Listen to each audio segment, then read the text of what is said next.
discuss this, it's important to know this, the notion of time and existence. Okay, and we're going to discuss two aspects of that. One, the nature of God and time, and us, people. The Adam and time. Okay? And then two, we're going to discuss after that the concept of free will. Okay? Free will. And we're going to come into some very critical things which are very fundamental to Hashkafa. I don't see any reason why we shouldn't finish this today. We seem to have a group here that's really hungry to go. God and time, Adam and time. Okay. I'm not going to go into the depth of time. There's a lot of physics in that. I mean, whatever the story is. Just get the basic idea of what time is and what's the relationship of God and time. Well, essentially, what is time really? Time is an aspect of duration. Something going on, enduring, duration. That's another word for time. And when you look at the notion of duration, you say existence. Things which exist in time, and they endure. They have a past, they have a present, and they have a future. So things endure in time. That's essentially the idea of it and so on. And we have a past, a present, and a future as a result. But the interesting question is, what really is the connection or the association of time and existence, and how does God relate to time? Well, in reality, God really is outside of time. What does that mean, he's outside of time? When the Rebbeinu Shalom created the world, when he created the reality itself, he created existence. And with that existence, he created time, so that existence manifests itself in time. The Rebbeinu Shalom himself is not in time. He is not in time. The Rebbeinu Shalom does not exist now, you see. The Rebbeinu Shalom doesn't have a past, or a present, or a future. It's hard for us to understand. He doesn't have a past or present or future. We say, Hashem Moloch, the Rebbeinu Shalom has reigned. Hashem Melech, the Rebbeinu Shalom is the king. Hashem Yimlech Le'olam Va'ed, the Rebbeinu Shalom will reign forever. So that's only as far as we're concerned, with respect to us, since everything that we see is past, present, and future. The Rebbeinu Shalom does not have past or present or future. Because to say that means that the Rebbeinu Shalom's existence is in time, and that he endures through time, which is not true. When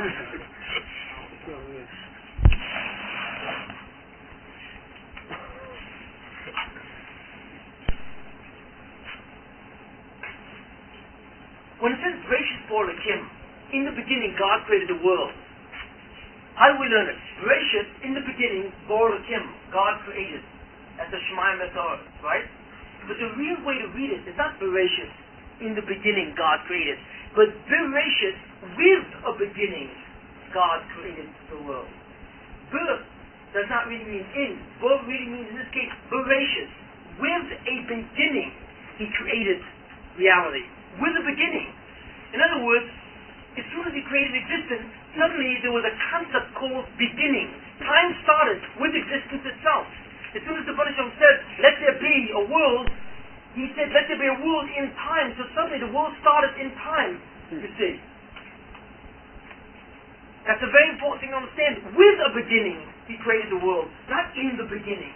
You see, it's not that there was time before, and the Rebbeinu Shalom suddenly at a certain point in time created the world.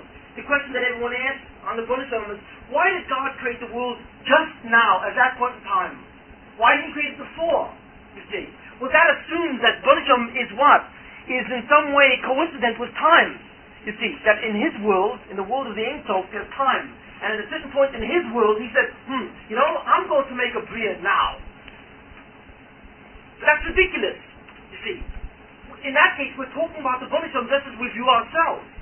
You see, that he had the world in time, and then suddenly in his own frame of reference, he decided to make a world. That's wrong. That's not the way it is, you see. What it is that in the world of the Ein Sof, meaning the world of God, there is no time. There's no such thing as time. All there is absolute existence, which again, and I won't go into it, We've gone into it. We have no idea what that means. You see. We do not know what that means. A world of absolute existence, like I said. That's an absolute unity. That God is His own existence and His existence is Him. You see. And that reality, all there is existence. But it's not an existence which exists in time. When the Buddha made us, when He created beings, you see, what's called contingent beings, beings which possess existence, and He made an essence, He gave existence to the something we were. With that, inception was also the aspect of time. Oh, you see what I'm saying? Now we're going to a little deeper. That's just the first basic idea. Time does not apply to God. God is outside of it. In this world, there is no reality of time. There's only absolute existence. God, He is His own existence. That's all there is. There's no time. We don't understand what that is. Because to us, anything which exists in time. Past, present, and future. When the Buddha created the world, He created the world with time. Hence, as soon as the world was created, as soon as there was manifest existence or substance, suddenly there was a concept of a beginning. Beginning came into existence with the existence itself. So that we say, this thing had a certain date, this thing had a beginning. It was created at a certain point in time. The two were made at the same point. Yes, you want to say something? Right, that's also connected to when you're separating existence. When existence is separable from essence, is that? Yes. Yeah, that's right. When separable from essence, essentially we are together with time, you see. When the existence is contingent, meaning that it's separable from essence, I mean the two, when you create being, it's a function of that separation. It's part of that separation, yeah. Part of that separation. It's part of the walls of that separation. When you create beings which possess existence, like we all have existence. It was given to us. It's that type of existence which is given to us is in time, you see. In a time. That existence endures in time. The Buddhist existence does not endure in time. It's beyond time. So Bereshit Bo Elokim doesn't mean in the beginning, it really means with a beginning.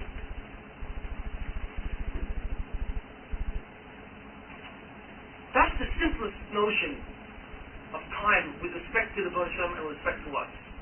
Very important to understand that. Don't let anyone fool you. Because people will say, why did God create the world at that point in time? The answer is immediate. It's not He created the world at that point in time. That point in time came into existence when He created the world. You see? You have to capture that clearly so that you understand. Before the world, there was no time. It was only God. And we do not understand the nature of that type of existence. You see? Now, the matter is even more interesting because in physics, what Einstein discovered, and we're going to go into physics, what they discovered was that time, or the way you count time, depends a great deal on the physical system itself. Depends on the motion of the system. You see? That the faster the system is moving, the slower time gets. And it doesn't mean slower in the sense that you measure it slower. But literally, whatever time is, the endurance aspect is simply at a slower pace. You see? So time is inexplicably connected to matter and substance. And somehow the two are interconnected. You see? When we won't go into the whole thing, but since they're so interconnected, you begin to see that if let's say for example, suddenly the entire world, all matter, all substance was taken out of the world. You know what would happen? There would be no more time. And there would be no more space. This is a very unusual thing. And it's something that we can't go into. But that these three things, matter, substances, space, and time, are intricately related and dependent on each other. If you take away matter, if you take away all the stars and planets and every object in this world, do you know that there would be no more space? And no more time? That's an incredible. You say, what do you mean?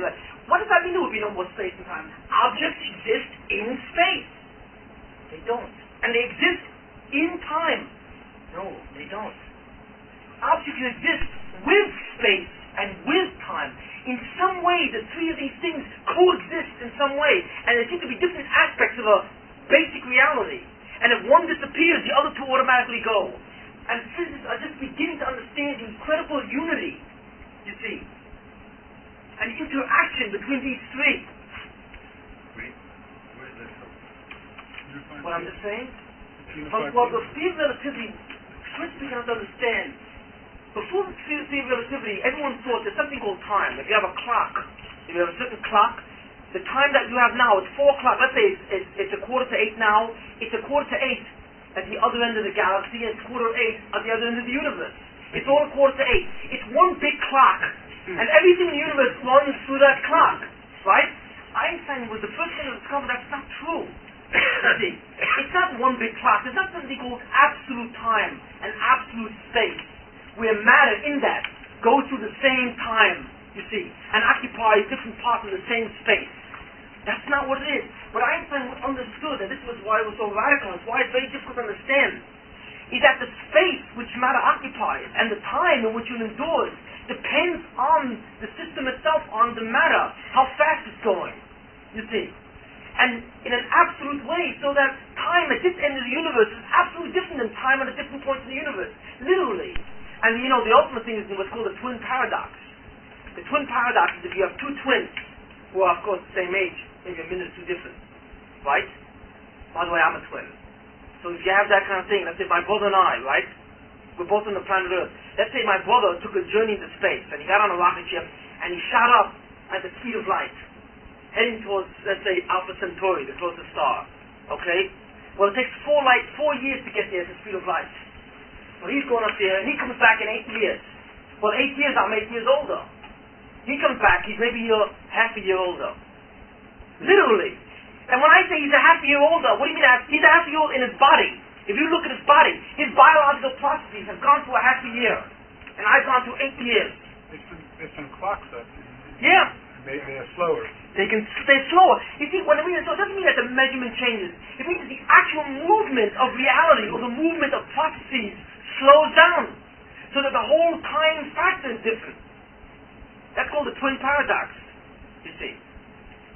But these are the many intricacies of the theory of relativity. But it's incredible. But what it shows you is that time, we think that time is an absolute thing in which we all inhabit.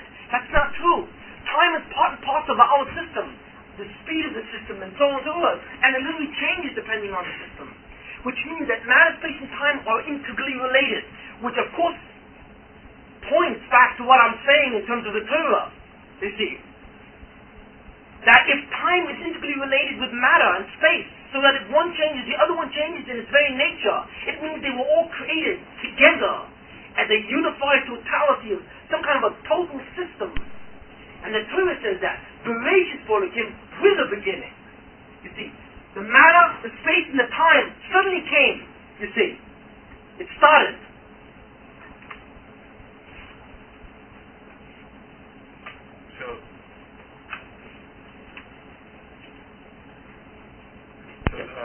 To say that God thinks, you can't use that kind of concept. No, it's absurd. He knows past thinking. Thinking is in time. We'll get to that in a second. Exactly. But thinking is a process which takes place in time. If God is outside of time, God doesn't do anything like we do, obviously, because everything we do is in time. Every process, every activity is in time, isn't it? The Buddhism isn't in time, so when the Buddhism wills or he thinks, you see, it doesn't happen in time, it's instantaneous. But even instantaneity is an aspect of time. And the Buddhism doesn't think, because thinking means that there's a thinker, there's a thinking process, and there's something which is thought about. 3 separations. This doesn't exist with the Buddhism. The Buddhism is the thought process, he is the thinker, the thought process, and that which is thought about. It's the same thing. There's an absolute unity. Hence the Buddhism does not think like we do, in any sense. So then when you're talking about when God thinks about the future, does he know the future? We're going to get into that. No, what does that mean? We're going to analyze that. What does that mean, does God know the future or not? That's really what the essential thing we're going to try and understand is, we know that the Buddhism knows the future. How do we know that? Well, you see all over the Torah. The Buddhism do prophecies. Moshe and the Nevi'im, then it's Nabe, what will be. They prophesize what's going to be in the future. Which means that who's telling them that? God is telling them what's going to be in the future. You see, how does God know what's going to be in the future? How does the Buddhism know? That's what we're going to explore. How does he really know? But before we can explore that, we have to understand, what does it mean in the future? What is this future? Well, we understand. The objects which endure in time, there's a past, present, and future. In the Banisham, there's no future, there's no past, there's no present. Let's go a little more fine-tuning here and analyze it a little deeper. Okay? What does that mean, past, present, and future? Well, we look at time like this. Time is like a line. Okay? Past, present, future. Okay? Here you have an object. Okay? It's going through time. Past, present, and future. You see? But really what the object means like this. We are only aware of the present. So the object exists in the present. You see? Okay. I see this chair. Okay. I look at this chair. I'm looking at the chair in the present, as it is now. But I know this chair was here before. Hence, I know it had a past. And I know the chair will be here, so it has a future. So it's like the object sails through time, so to speak. You see, there's something called time, you see, and what it is, the object is moving through time. Now you can only see the object in its present state, and the past instantly disappears, and the future appears, you see. So you have an object kind of moving, unidirectionally, in one direction, you see, where what happens is it's moving through the present, and each present, a second later, becomes the past, and the future becomes the present, you see. And the object moves or endures through time. But is that true? No. Not at all. That's not at all what it is. When you look at time in this way, where an object has endurance or it has time, it exists in time. How do we look at it? We look at it as if there's something called time. There's something called time, which is outside of the object. And the object has time in it, and it exists through time. As it goes on in time, even if it's stationary. You see, just like an object moves through space, it changes its location, its position constantly. An object is resting, and it changes its position in time. You see, that's how we look at it. But the truth of the matter is, if you look at it that way, the metaphor is like, for example, let's say you have a car, and it's driving on the road, right? What you have is you have a road, a highway, and the car is driving, and the car is going over the highway. Just like an object exists in time. And the only part of time which we could know about is the present. That's the only part of time which is visible. The present. The future is up ahead. It exists, but it's up ahead. The past is beyond, you see. When we look at time that way, it's like the past, present, future really exist now, except we haven't gotten there yet. But it's really here. The future is really here. 5 seconds from now is here, but I haven't gotten there. I haven't arrived there yet. You see, that's how we look at it. But that's not really what it is. When we say that God created the world in time, it's telling us a very, very subtle concept. And understand this, listen very carefully. The real metaphor, or the example is like following. Imagine you're on a car, and you're driving on a highway, except that there is no highway, you see. There is no highway right ahead of your wheels. As you drive, the highway is created.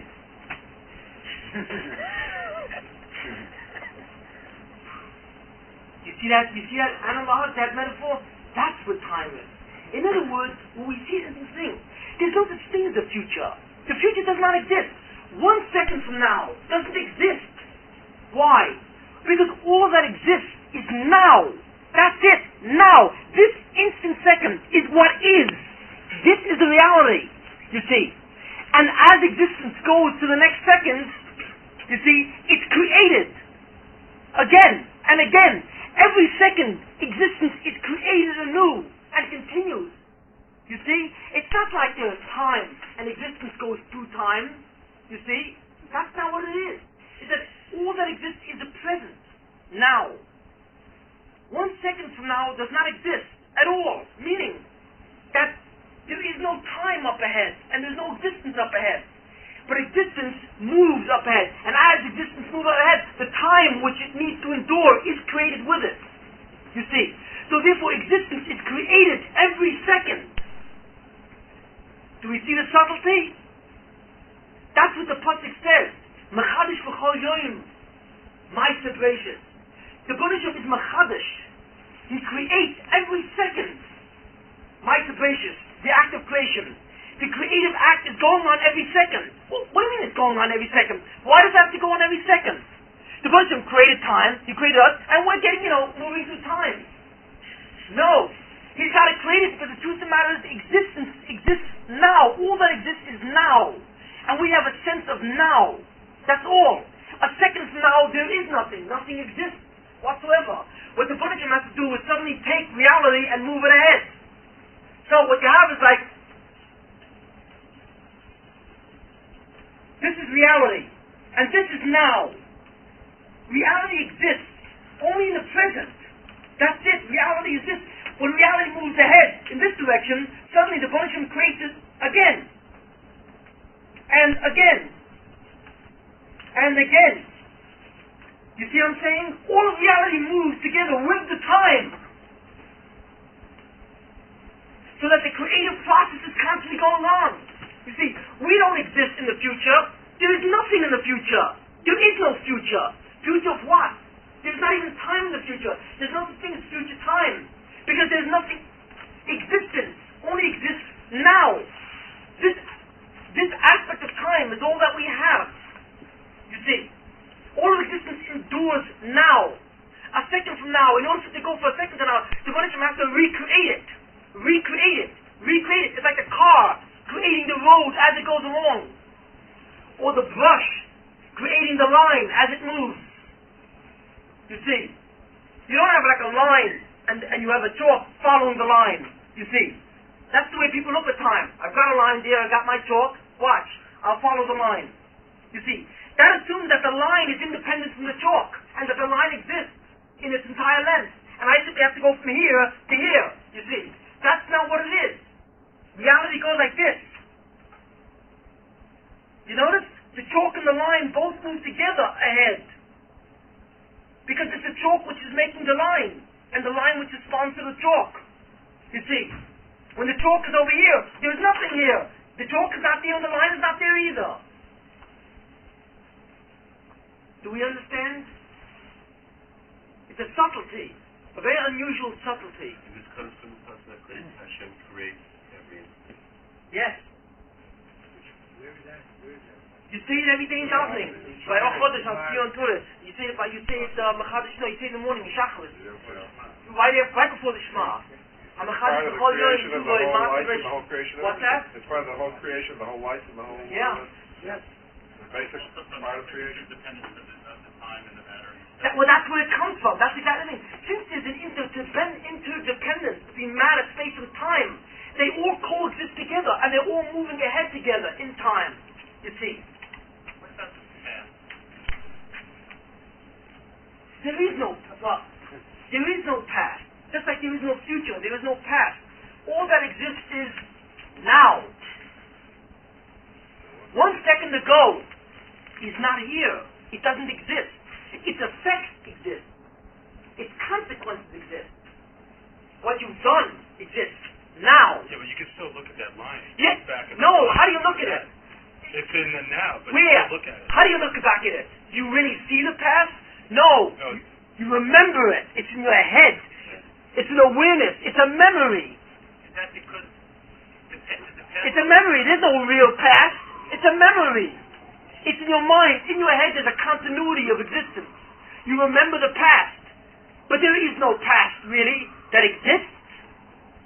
Is the effect of the past dependent on God putting it in, making the effect of the past have an effect?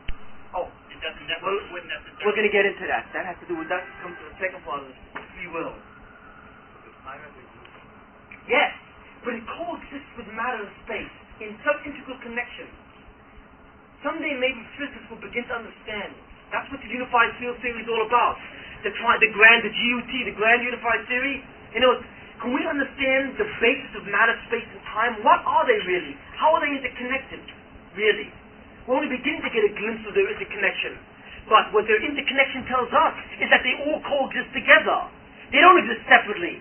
Time is separate from the matter which sails through it. Things do not exist in time. Things exist with time. That's the sentence difference. Get that sentence?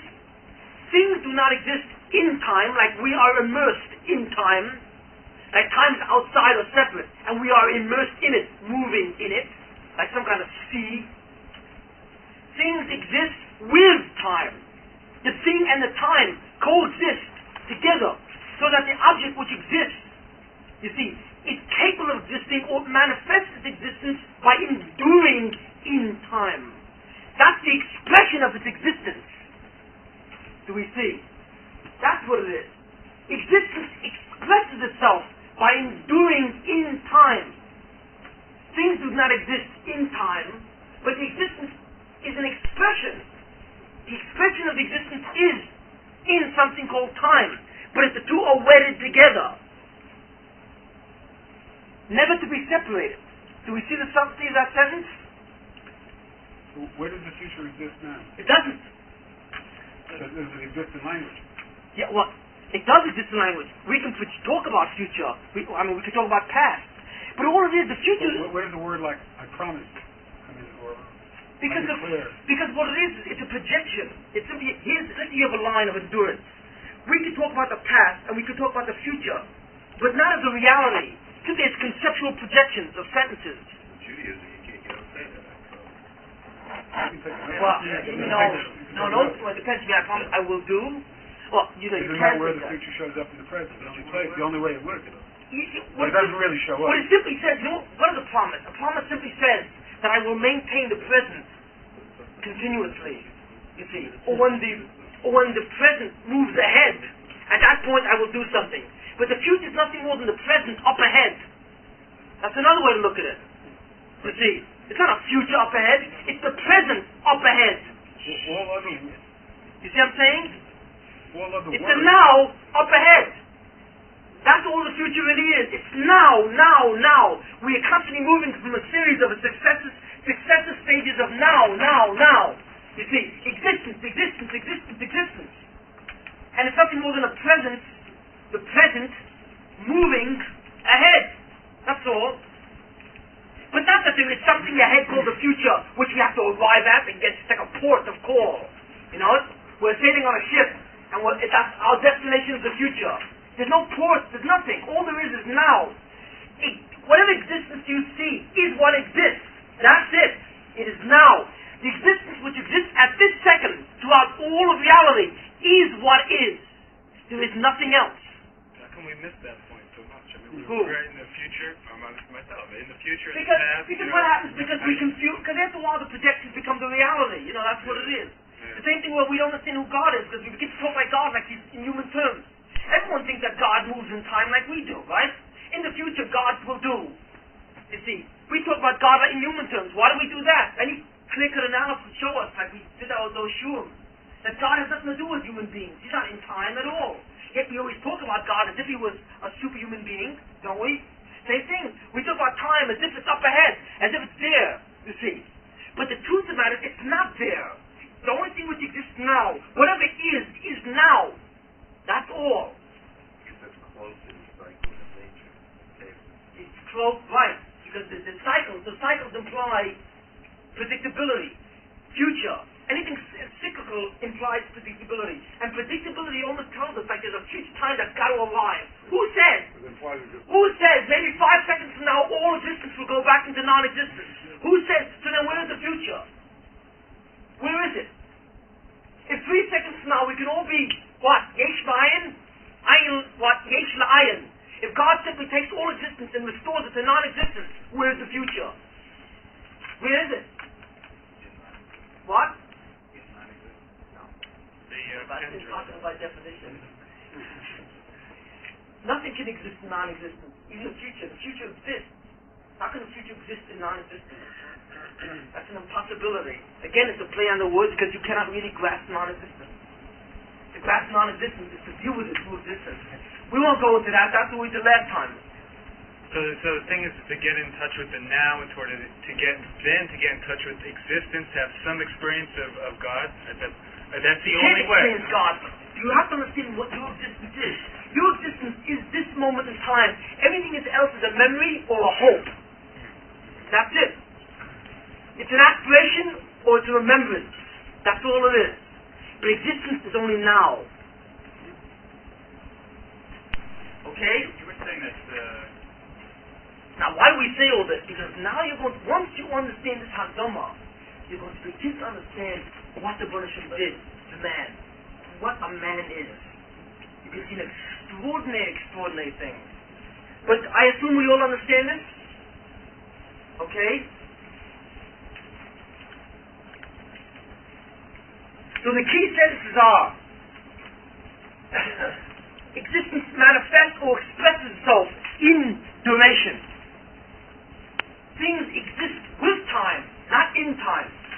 You see, these are the key expressions.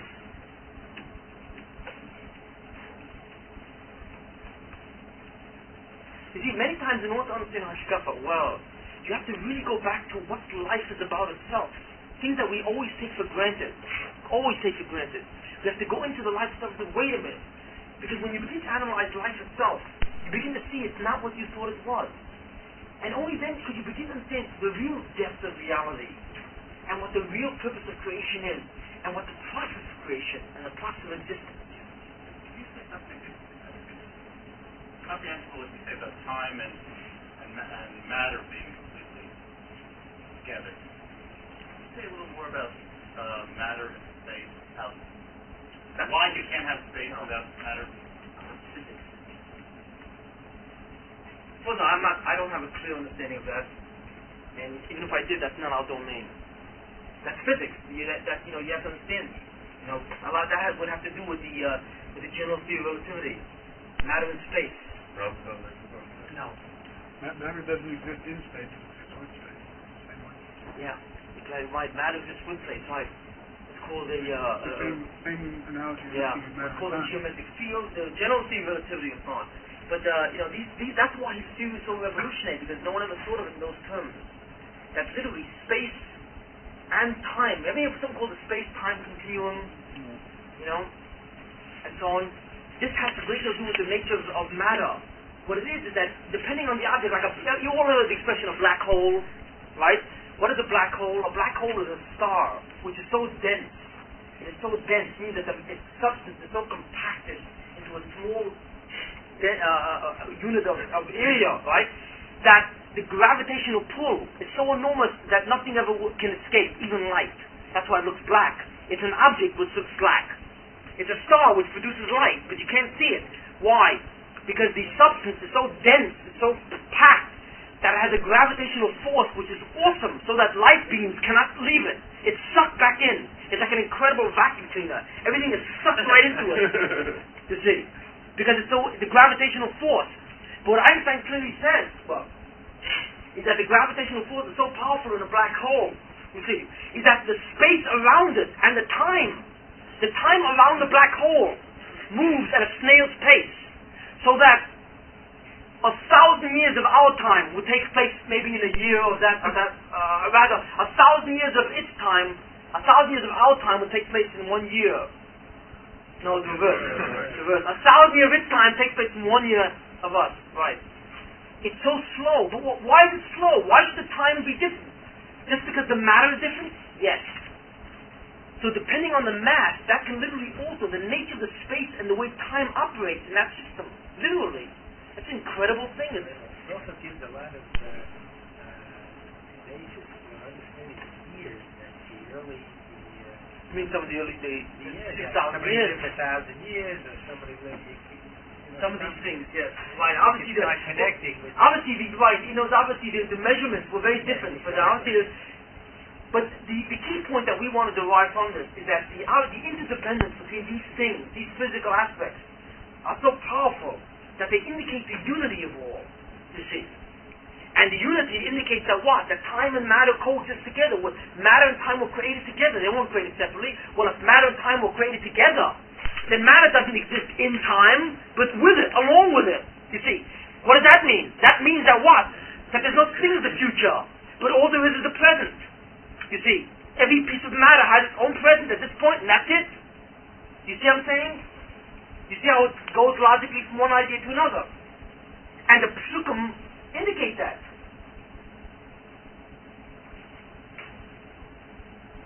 free will. What really is free will? Well, we spoke a great deal last week about 2 weeks ago about the nature of the B'nai Shalom, a lot of important things and so on. And we're going to speak based on some of these things. We're going to say some very critical ideas. We said that when the B'nai Shalom creates, right? When he creates something, that's called a hashpah. Right? There's a hashpah or shefa. A shefa means like an influence or power. That's what he said. The B'nai Shalom is mashpia. When he's mashpia means he projects forth an influence. You see? And that's what he does. Now, the B'nai Shalom obviously created everything, you see. So therefore, everything which came into existence through God, right? We call that hashpah from lemala, lemata. Who knows what that means? Who knows what lemala, lemata means? The hashpah is from lemala, lemata. What does lemala mean? Who knows Hebrew on? No? What? Up. Lemala means up, on top, lemala. Hey, where's the guy? Hey, lemala. He's up on top. What's lemata? Down, he's down there. When God creates, we see that the hashpah, the creative direction, is lemala, lemata, from up there, down, you see. In other words, we all exist, why? Where do we take our power from? Where do we take our creative force from? Lemala. So therefore, where does the creative power come from? How does it travel? Lemala, lemata. It comes from up there, from God, down to us. You understand? Is that a two-way arrow you have there or no? No, it's a one-way arrow. It goes lemala, lemata. That's the arrow. Lemala from top, lemata to the bottom. The direction of the hashpah, the direction of the creative process is from top to bottom. From God through creation. That's what it means. Top to bottom means from God, we say that's top, to his creation. Meaning what? It means he determines the nature of all reality. Who created all existence? Who determines its nature? Who maintains it? God. Hence, we all depend on his hashpah. That is called lemala lemata. It's important to remember that. The Rosh Hashanah mentioned this many times. It's a very critical thing. The hashpah, God's control of the world, is called the hashpah lemala lemata. From him to us. From top down. But it works the other way too, right? Wait a minute.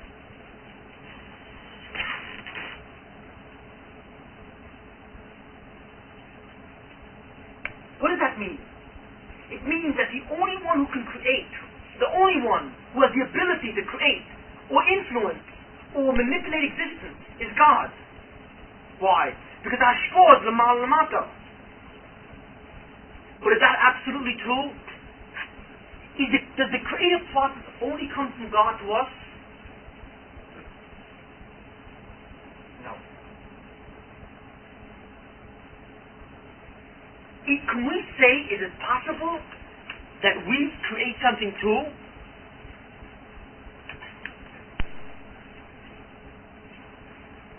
Rabbi Nachman says that our desire creates soul. And is that what the Star of David is all about? Let's take the idea and make it more precise. What does that mean?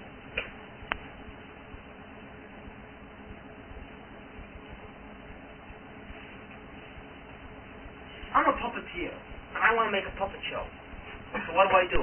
I make my puppets, I put them in the thing, and I make a whole act and a whole scene. Can the puppets do anything on their own? No. I'm the puppeteer. That's called the hashpah min lemala lemata. I make the puppets, I move the puppets, and I tell them what to say and what to do. That's what hashpah lemala lemata. See, the influence or the control is from me to the puppets. That's true of all reality. Everything that was existing, everything which exists in the world, is subject to this hashpah, to this direction, from God to it. There is nothing in this entire creation which has the ability to influence or control except one being. One being only, and that's man. What do I mean? Man is a creature who has the ability to create a hashpor, the matter,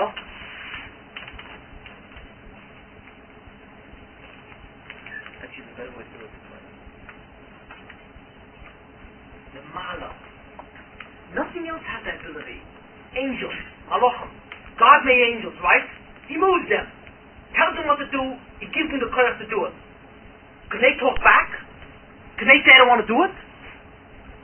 Could they control in any aspect their purpose? No. They're like automatons. Animals. Plants. Inanimate objects. Can they talk back? Can they tell the bunch of them, no, I don't want to do what you tell me. I want to do what I want to do. Of course not. It's impossible. They are all automatons. Everything that was ever created is an automaton. It is a robot. It is a puppet. It submits to the hashpor or the control of God. I'll get to it. Okay? It submits to His control in terms of the fact that it was created by God, it is given continued existence by God, and it is guided by God in its specific purpose. You see, it follows the exact design and regimen intended for it. It has no control at all. It has no determination at all. The fact that it is, the fact that it continues to be, or the fact of what it does. And that's the way it has to be. Obviously, that's what it means to absolutely exist. But when the Bunshim created man, he did something very unique. He gave man free will. When the Bunshim created the self, the neshama and the self, he gave it the ability to have free will. Now, what is free will, really? Free will is an aspect of decision based on awareness. First of all, you cannot have free will if you have no awareness. That's number one. But if you have awareness, you have the capacity for free will. Does that mean you must have free will? Also not. Because in order to have free will, it means that you have the ability to choose what you want to be aware of. But in order to choose, you must have two choices. You see, if you're created and you're aware, but you only have one choice, there's no free will. You must take the choice which is given to you. You see. Hence, even though you have a sense of self and a sense of awareness, that doesn't mean that you're going to have free choice. But if you have a sense of self and a sense of awareness, and the Bunshim places two different paths in front of you, then you can say, I want this direction. No, I want that direction. You see, the awareness then can choose what aspect of reality it will experience. But free will is contingent on two features. One, a notion of self. Two possible realities or dimensions. Malachim, angels. Do angels have the ability of free will? No. No. What do you mean they don't? Why don't they have the capacity of free will? Is it that they don't have it to begin with? Or they could have it? Could angels have free will? Is it possible? What? Can they choose? Why can't they choose? Why not? They don't have to give it to them. So, they don't have goof. That's the way to put it. Explain.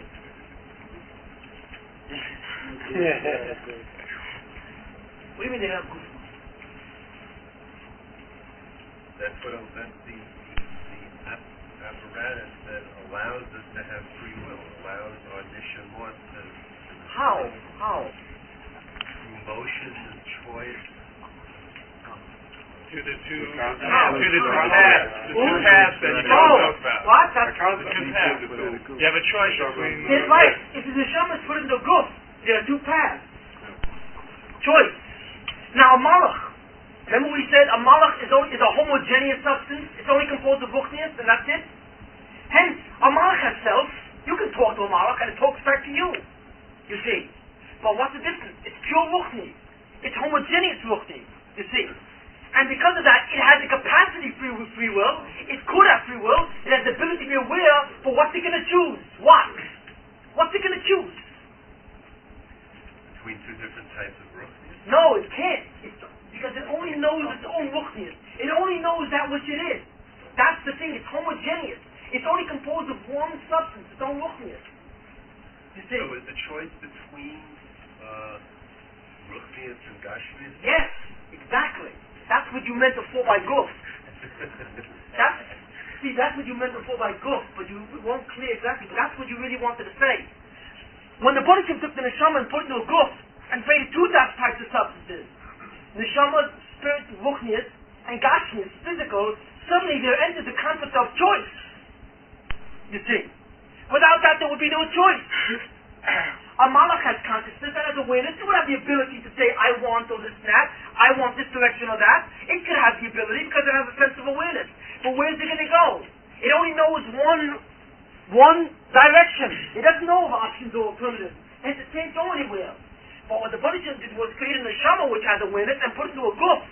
Now the person who's a combination of both says, wait a minute, I got one side tugging on me for ruchnius and the other side tugging on me for gashmius. I got to decide which one. Hence I have free will, because I have the two features which are necessary. One, awareness, sense of self, and two options. In this case, ruchnius and gashmius. You see? But can't you use, you can use gashmius, that's our modus operandi of gashmius. Yes. So you can use it to get closer to Hashem or to get further away from Hashem. Yes. It's not that just in the physical world takes you away No, from Hashem. it's not really, it's not a modus operandi.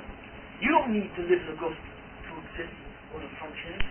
And the neshama exists outside of a guf, doesn't it? That's the whole point of the physical reality. Is for free will. That's right. There would be no other purpose. The neshama is not on Gan Eden. After a person dies, the neshama goes to Gan Eden temporarily. Why? We're going to go into that. That's series 2. You see.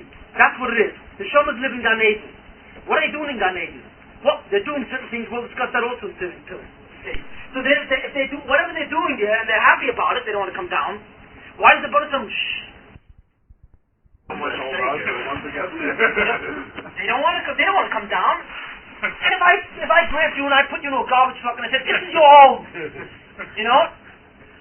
And there's some that while they're here want to get out of here. Well, if they reach a very high level. But once they're here and they forget about what's up there, they don't want to leave down here because they think that the garbage truck is now Gan Eden. So they fight, they don't want to die. So what is it, like dragging the physical body towards... It's obviously a no-win situation. Was there free will before the eating of the apple? Who? Of course there was. But you're getting to... Hold on, 1 second. You're getting to very nice questions. All this is in series 2.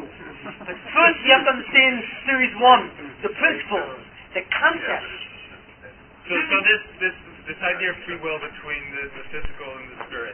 Now that you get this analogy of the garbage can. I mean, is it like dragging the physical body constantly? No. It shouldn't have to drag it all the way. It doesn't drag it. Once it's placed in it, then it's imprisoned.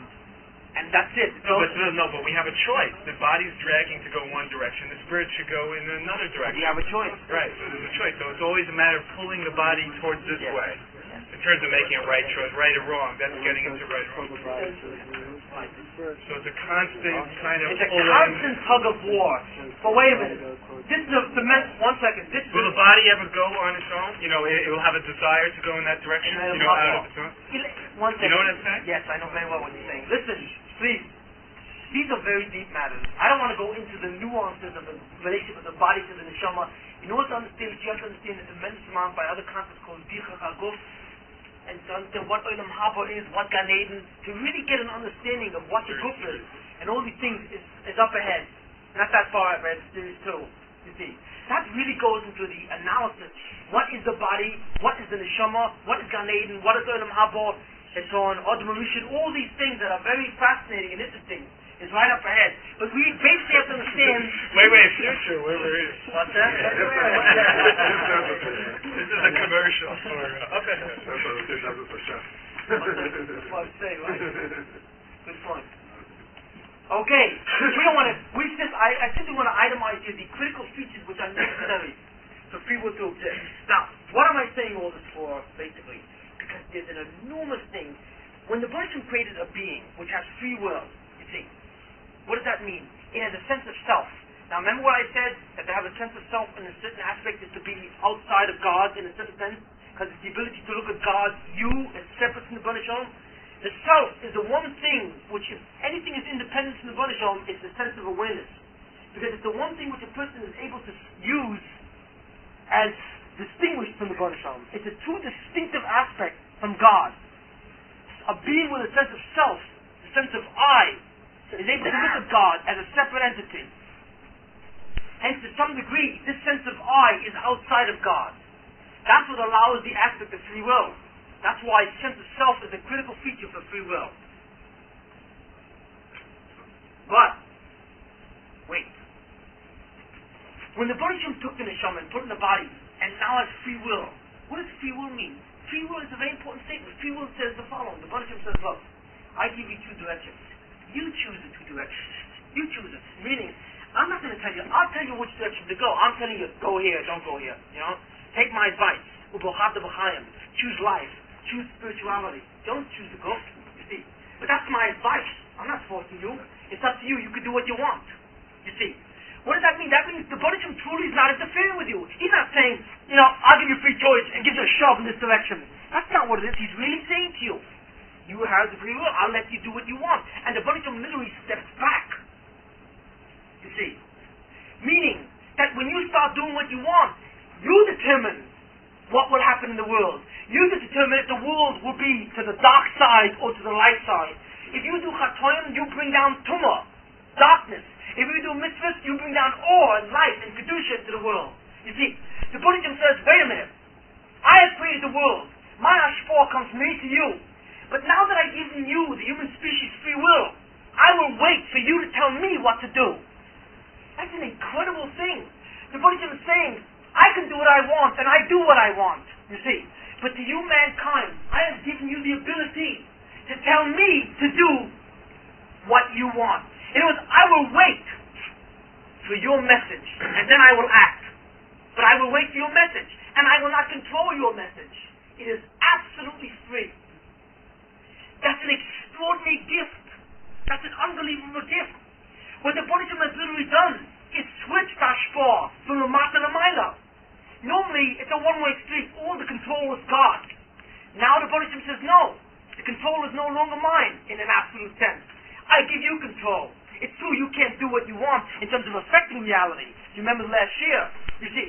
But I will let you tell me what will happen to the world. You see. The Baruch Shem says to the neshama, you need me to do things. But I only will do what you tell me to do. You will push my buttons. You see. You can't do anything. You've got to ride on my back. You see. Because the only one who can do anything is God. If you remember the Shia. But the Baruch Shem says, you see, these are the buttons. You control them. You push the buttons, and I will go in the direction that you tell me. Hence, pushing the buttons is a new aspect of control. It's a new hashpah. It's a hashpah that comes from the Adam, from the man. And it's a hashpah which goes from the bottom to the top. That hashpah tells God what to do. Extraordinary thing. Nothing else in creation has that. Nothing in creation has that power ability. Nothing. Animals don't have it. Malachim don't have it. Inanimate matter has it. Nothing has it. The greatest malachim don't have it. Everything must wait and listen to what the Baruch Shem says. Without any control. But the Baruch Shem says to Adam, you have bechira. You alone. What does that mean? I wait for you to tell me what to do. I wait for you to tell me whether to bring darkness in the world or to bring light in the world. Now, what does all this have to do? Excuse me. What does all this have to do with what I said before? Because this is the thing. If existence only exists now, you see, now, not in the future, you see, what determines the future? The Baruch Shem, he has to create the present each time, right? But what kind of existence has he created every second in time? What we determine. In other words, we literally create the next reality. The face of reality in the next second, we create. But by steering that car, which direction we steer? That's right. Exactly. Let's go back to the mashal. The car is riding, there is no road, you see. As the car drives, the road goes with the car. Right. Who drives the car? We do. What's that? Everybody's drunk. Garbage. garbage. That's why I'm afraid of garbage. Right. But that's what it is. But wait a minute. I've combined two critical concepts. One, that existence goes with time, and that there's no such thing as the next second, but the next second is what? Has to be recreated by God, and the notion of free will, that we tell God what that next second would look like. He doesn't tell us. We tell Him. That's an incredible thing, you see. When we say free will, you must realize the power and the enormity of free will. Free will is not, look, I'll let you do what you want and that's the end of it, and you can run amok. That's not what free will is. Free will is a creative power. It is a creative power, capacity, because your free will literally creates the face of the next second of existence. Your free will determines what the next present will look like.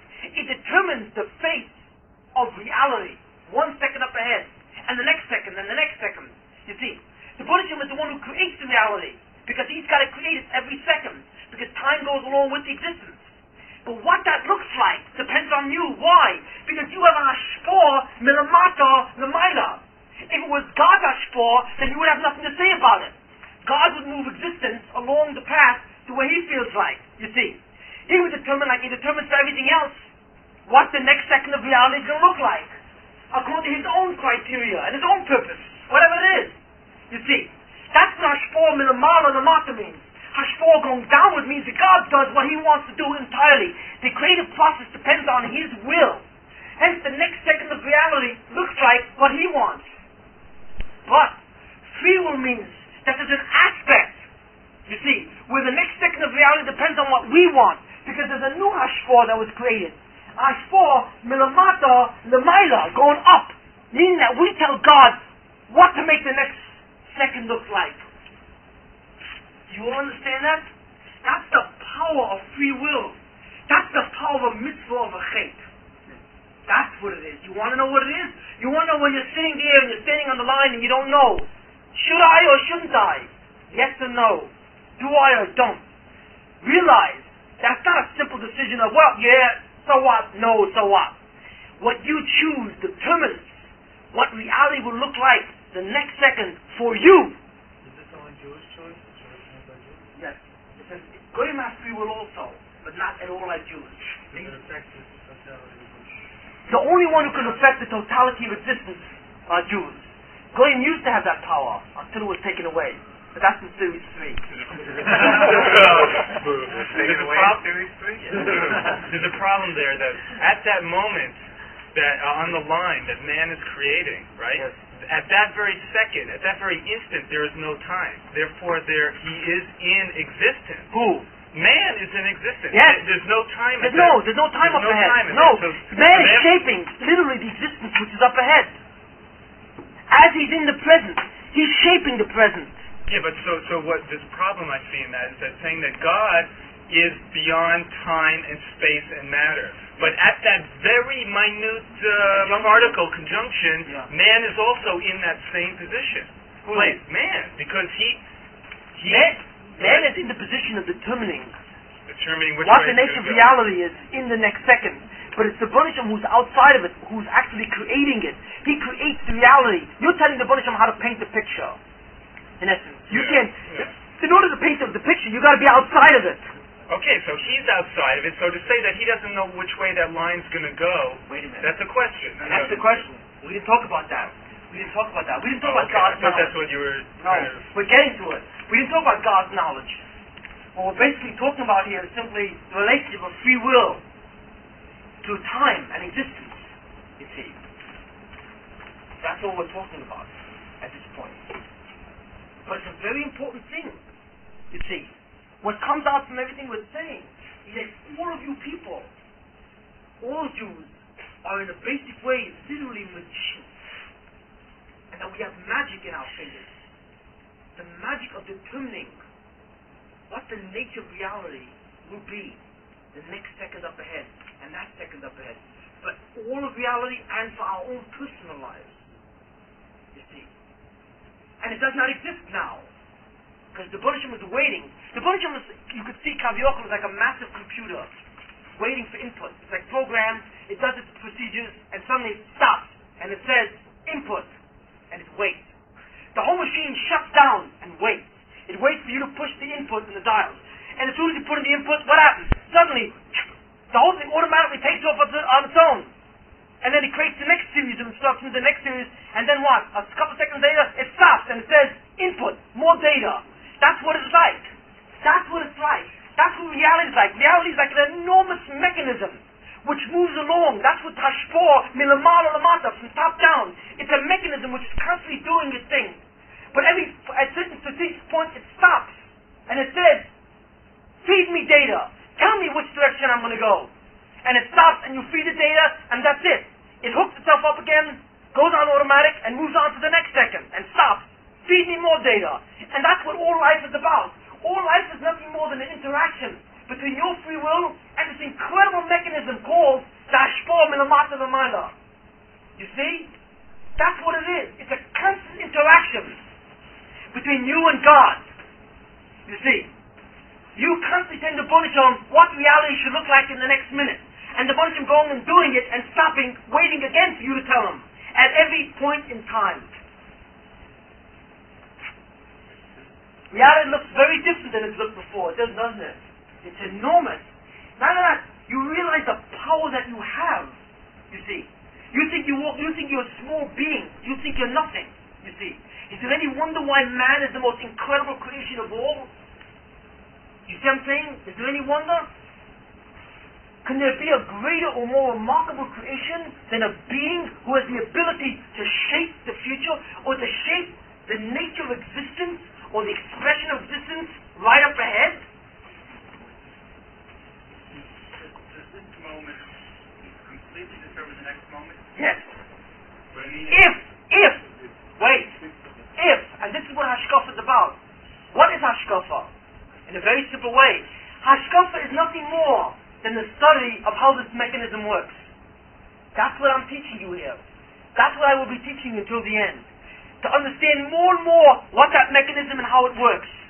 And you should know, if we understood how that mechanism works, you see, in all its details and its rules and principles, and we waited and we saw the input of mankind at any point in time, we could literally predict what the future would be like. We could do that. does that imply that whatever happened in a moment that no longer exists, like past life, whatever is in this moment? Yes, it's all in this moment. Always in this moment. It's the effects in the past now being dealt with now by the mechanism. But you see what I'm saying? Hashkafa. All Hashkafa is nothing more than the study of what? Of the Hashpors. Remember the Hanogas HaMishpat? The Hanogas HaYichud, remember all these Hanogas? These are the Hashpors, Lamala Lamata, all waiting for us. This is the vast mechanism which sits there, which says, we want to wait and see what you do. That's what it is.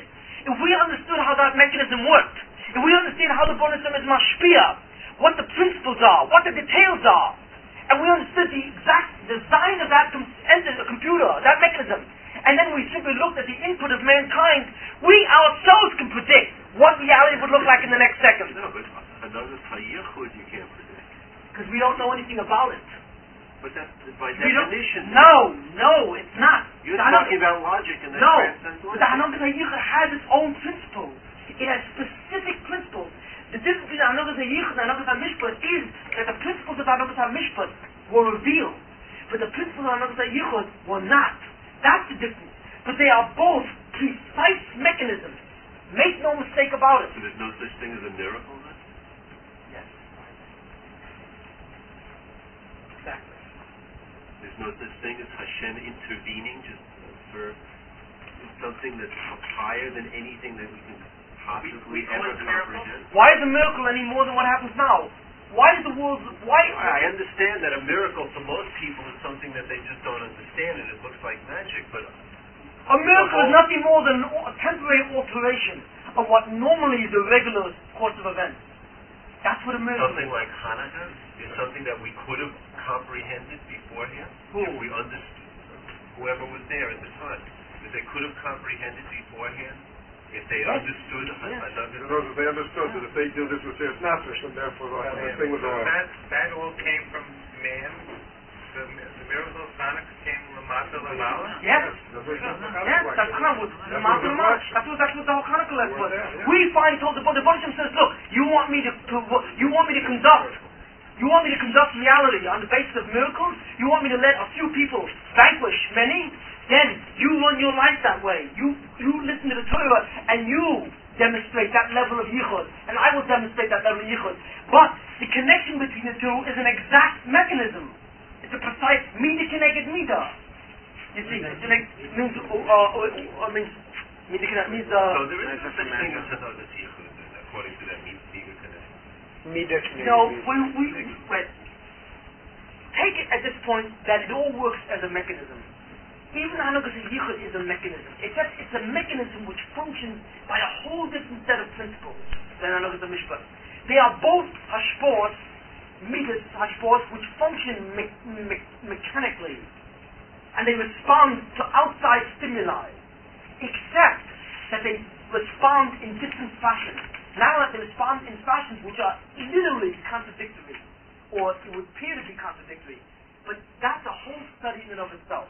But there's a mechanism, and we determine the way that mechanism, whether it's Hanukkah's HaMishpat, Hanukkah's HaYichud, whatever the story is, we determine that mechanism, which hashpah will govern, how it will govern, when it will govern, in what strength. We call the shots. That's what free will means. We will continue again next time. Cut off right there. Yeah, I get that. Are we starting the show?